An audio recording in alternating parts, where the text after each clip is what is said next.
사랑하고 보고 싶은 성도 여러분, 오늘은 성복 사랑의 편지로 여러분께 인사드립니다. 2020년은 한국영화 100년사의 기념비적인 해입니다. 봉준호 감독의 기생충이 세계 최고 권위의 아카데미상 4관왕에 올랐습니다. 특히 가장 가치 있는 작품상 감독상을 받았는데 쉽게 말하면 영화계의 노벨상을 받은 겁니다. 정말 자랑스럽습니다. 대단한 일입니다. 영화의 간단한 내용은 이렇습니다. 송강호의 네 가족은 반지하에 사는 가난한 백수 가정입니다. 어느 날 송강호의 아들이 부잣집 딸의 과외 교사가 됩니다. 그리고 그 아들은 유학파 미술 교사가 있다며 거짓말로 자기 여동생을 그 집 어린아들 미술 교사로 소개합니다. 또한 그 여동생은 더럽고 추잡한 계략으로 그 집 기사를 내쫓고 아빠 송강호를 새 기사로 소개하였으며 송강호는 자기 아내를 가정부로 소개합니다. 그들은 마침내 그 어렵다는 온가족 취업에 성공하고 부잣집의 기생충처럼 붙어 살게 됩니다. 물론 부잣집에서는 그 네 사람이 서로 가족인 것을 전혀 모릅니다. 원래 기생충은 몸에게 주인 노릇 안 하고 겸손하게 살아야 합니다. 그런데 영화의 기생충 같은 송강호의 네 식구는 어느 날 주인 가족이 캠핑을 떠나고 없는 틈을 이용해 밤에 바퀴벌레처럼 기어 나와서 화끈한 술판을 벌이며 집주인 행세를 합니다. 하지만 캠핑 떠났던 집주인 가족이 갑자기 쏟아진 큰 비로 밤에 돌아오자 혼비백산하며 정리하고 간신히 들킬 뻔한 위기를 넘기게 됩니다. 그리고 이어서 충격적인 반전이 이어지는데 글쎄 그 집 지하에는 더 오래되고 더 깊이 숨어있던 또 다른 기생충, 즉 직전 가정부의 남편이 숨어 살고 있었습니다. 그리고 마침내 기생충같이 살았던 그 가족 간의 갈등으로 좋았던 기생충의 일상이 깨지고 비극을 맞게 됩니다. 이 영화를 보면서 세상의 모든 사람들은 기생충같이 살아간다고 느껴졌습니다. 회사에서도 학교에서도 교회에서도 세상에서도 우리 모두는 결국 누군가에 의존해서 기생충같이 살아가고 있습니다.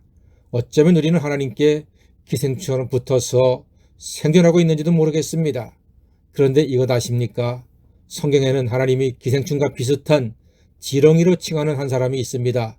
야곱입니다. 하나님은 지렁이 같은 야곱아라고 하십니다. 하나님은 지렁이 같은 야곱, 아니 지렁이만도 못한 야곱도 사랑하시고 평생을 인도하시고 큰 복도 내려주셨습니다. 사실 지렁이와 기생충은 생김새도 비슷하고 세상에 꼭 필요한 존재입니다. 기생충이요, 보기에는 징그럽지만 그 기생충이 몸에 있어야지만 사람의 면역력이 강해져서 웬만한 질병들을 다 이길 수 있다고 합니다. 또한 지렁이도 배설물로 땅을 기름지게 하고 땅 속을 이리저리 다니면서 공기구멍을 내기 때문에 뿌리가 숨을 쉬고 나무와 풀과 곡식이 잘 자란다는 겁니다. 영화 기생충의 명대사가 있습니다. 송강호가 부잣집 과외 선생으로 들어가기 위해 재학 증명서를 위조하는 등 치밀하게 준비하는 아들한테 너는 다 계획이 있구나 라고 말합니다. 그렇습니다. 영화의 초반부에 영화의 중심을 잡아주는 명대사입니다. 이 세상은 절대적인 분의 계획 가운데 움직이고 있습니다. 기생충과 지렁이도 하나님의 계획 가운데 있습니다. 하나님은 기생충 같고 지렁이 같은 우리에게도 좋은 계획을 갖고 계십니다. 눈에 보이지도 않는 코로나19 바이러스로 교회 예배를 못 드리고 가정 예배를 드리며 조금만 힘들어도 늘 남 탓하고 사소한 일에 쉽게 짜증내고 불평하는 연약한 존재들이지만 사랑의 하나님은 우리 각자에게 다 좋은 계획을 갖고 계십니다. 공중의 새들도 들의 백합화도 하나님의 뜻과 계획 안에서 존재합니다. 그런데 우리는 툭하면 염려하고 근심하고 걱정하며 살고 있습니다. 하지만 여러분, 예수님께서는 세상 일로 염려하고 근심하는 우리에게 하물며 너희일까 보냐라며 하나님의 능력의 손을 잡게 해주십니다. 우리는 우리를 사랑하시는 하나님의 풍성하고 선한 계획 가운데 살고 있습니다.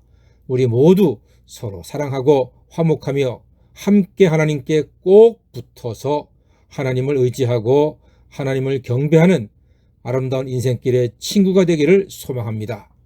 그럼 주일 가정 예배를 드리는 시간까지 모두 평안하십시오.